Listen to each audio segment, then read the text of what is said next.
سلامونه ستړي مشه سپین تڼای در سره يم او نن غواړم چې پښتو لنډیو وغږیږم خو د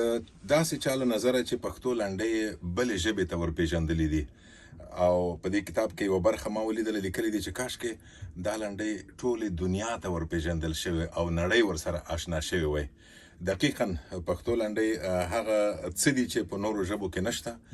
په دې لږ څه وروسته غږیږو خو دغه کتاب چې چشمه شبنم نومیږي او دا د پښتو لنډیو ژباړه فارسي یا دری ته ده عبدالله شادان دا کار کړی دی او په څنګ کې مې ناست دی شادان صاحب ستړي مشه سلامات اوسئ. نو شادان صاحب ما خودت امروز کار میکنیم که آسانتر شود ما با پشتو حرف میزنم شما فارسی جواب بدین که آسانتر ولی یگان لنده اگه شوه که باز با پشتو هم بگوین خوبتر میشه نورتو شادان صاحب اده ژورنالیستانو یو مهمه پوښتنه ده وای انګیزه څه و چې دغه کتاب مو دغه لنډۍ مو دری ته وژباړلې اول سر کې وایم چې تاسو پوهیږئ سپین صاحب چې زه د پښتو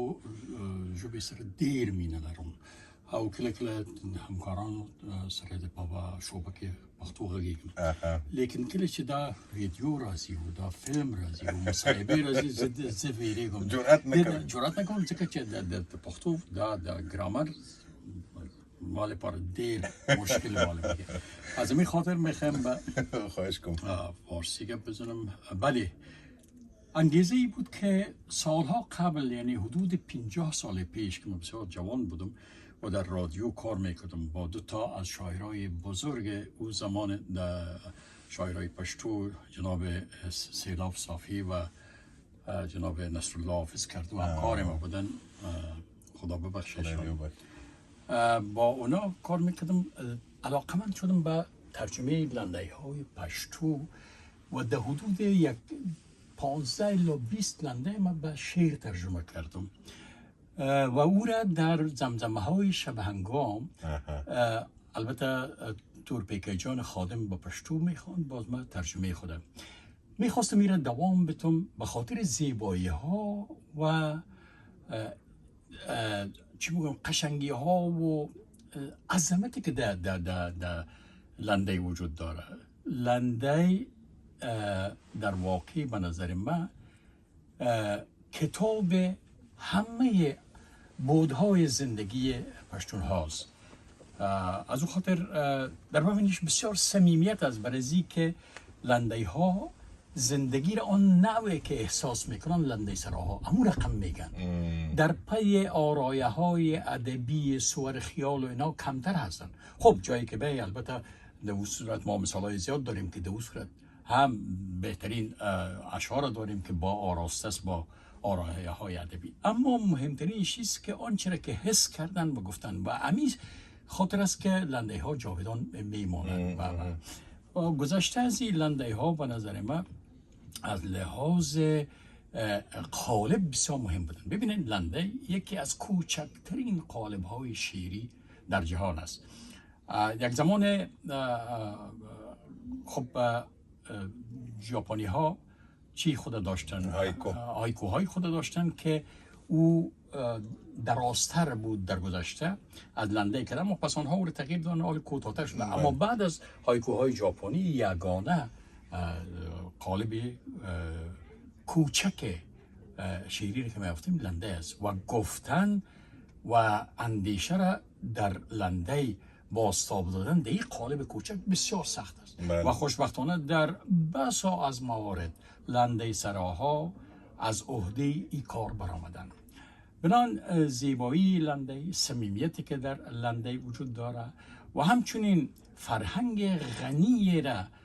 که تبارز میده فرهنگی که پر از آزادی و عشق و علاقه به زندگی به آزادی به احترام به انسان لنډۍ یعنی قالبی که پر از عشق و سرود هست از این خاطر است که اینا ما جمع کرد مننه لکه چې تاسو ویل بېلابېل اړخونه لري د ژوند د هرې برخې نه نیولې که هغه له وطن سره مینه ده که هغه له مور سره مینه ده که هغه حماسي خبرې دي که عشقي دي هر څه پکې شته غواړم په ځینو لنډیو تاسو راته وغږیږئ او هغه فارسي ترجمه یې هم راته ووایئ مثلا اوس د پسرلي شپې ورځې دي نه او نوی کال دې مبارک شي تاسو ته او زمونږ کتونکو ته مثلا د پسرلي په باره کې یوه لنډۍ ده دلته وایي په علامه د سپرلي پوه شم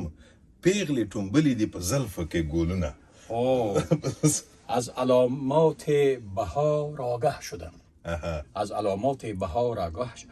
از علامات بهار آگه شدم گل خلانیدن بر زلفان خود دوشیزگان ګورې شادان صاحب نورم ښکلې کړې ده ځکه چې فارسي ته یې چې اړولې ده نورم ښکلې شوې ده خو یو شی دی چې شادان صاحب دا خلکو ته به یوه یادونه وکړو څوک چې ما او تا ګوري چې دا د لنډۍ قالب تاسو مخکې اشاره وکړه د شعر یا د آهنګ په لحاظ لنډۍ خو نو طبیعي دی چې دوه مصرې دي که نه دوه برخې دي دوه بیتونه دي چې اوله برخه یې 9 سېلابه ده او دویمه یې 14 سېلابه ده او دا ټول هغه څه دي چې په پښتني ادب کې ویونکی نه دی معلوم هغه کېدای شي زمونږ خویندو اوسي کېدای شي مثلا یو نارینه ویلي کېدای شي ښځینه ویلي او د مسافریو په باره کې هم ډېرې لنډې بیخي زیاتې مثلا وایي مسافري سخته خواري ده باران به اوري څوک به ځای نه ورکوي همداسې مثلا اشنا مې ولاړو آسماني شو آسمان چې ځمکې ته راځي قیامت به وینه بله میگن یار من برخاست بر افراشت قد تا آسمان چون بر زمین آید قیامت میشه ډېره مننه نو د دې خوند دا دی شادان صاحب چې د پښتانه اورېدونکي به د لنډۍ نه خوند اخلي او زموږ دري ژبې فارسي ژبې ویونکي به ستاسو له شعر نه خوند اخلي چې د لنډۍ دغه برخه مو موضوع کړې ده د بیلتون په باره کې هم ویلي جدایي په باره کې کنه ډېرې لنډۍ راغلي دي مثلا له بیلتون نه مخکې و دلته بله لنډۍ ده چې وایي خاونده بیا دې پسرلی که له وچو ډاګو د ګلانو بوی راځي نه میگه که باز آوردی بهاران را خدا بوی گل می آید اکنون از بیابانهای خوش دا د بیلتون خبره چې ما وکړله که نه بیلتون ستا گذار عبس دی زه محبوبه لکه سندان کوټلې یمه بسیار زیباست در برابر جدایی مصاف میته میگه ای جدایی ضربت بیهوده است دلبری من همچو سندان بر سرم کوبیده است هغه د شادان صاحب یوه ورځ پروګرام کې ومه نو چا ویلي و چې بیلتونه کور د مولا وران کوو نه پوهېږم څنګه نو بیا چا یو ټلیفون کې راته لیکلي و که خدا په خط کې راته لیکلي و که ټلیفون یې کړی و نو ویلي و چې دغه بیلتون ته ولې تاسې دومره ډېر هغه کوئ که نه بیلتون خو سندرغاړی و ښه نو همداسې مثلا د وطن په باره کې چې وطن او پسرلی دواړه پکې راځي وطن خدای دې ګل ګلزار که بیا که خیرونو سره ګډ بکړو اتڼونه بیا نو که خیرو سره ګډ کړو اتڼونه و ترجمه شده که خدای من گل و گلزار سازدت وطنا خدای من گل و گلزار سازدت وطنا سپس چو خیر بود با همه اتن بکنیم سپس چو خیر بود با همه اتن بکنیم ډېره مننه یوه نیمه بله لنډۍ هم را اخلو شادان صاحب حوصله را سره وکړه عشقي او د پسرلي دواړه پکې دي وایي نجلۍ په باغ کې سره مڼه شوه نه ورخطای شم نه یې باد را غورځوي نه دلبرم در باغ سیب سرخ شد نیتوانم رفت بالا نزد او نی بادش اندازد فرو ډېر ښه ډېر ښه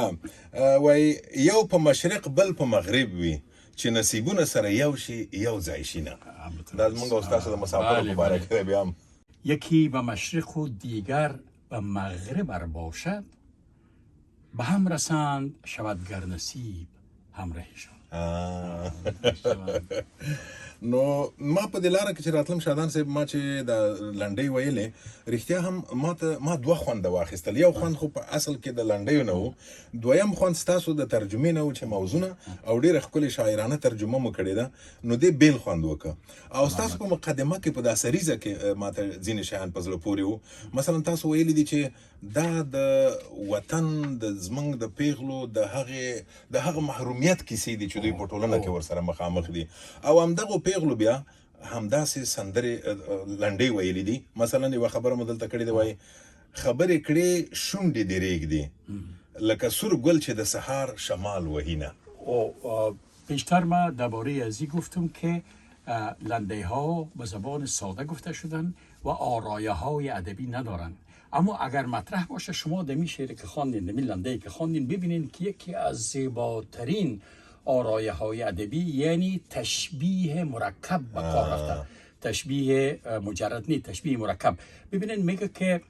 سخن میگویی و لبهات میلرزد و مانند گل سرخی که بر آن میوزد باد سحرگاهی. دا یو سور گل نده،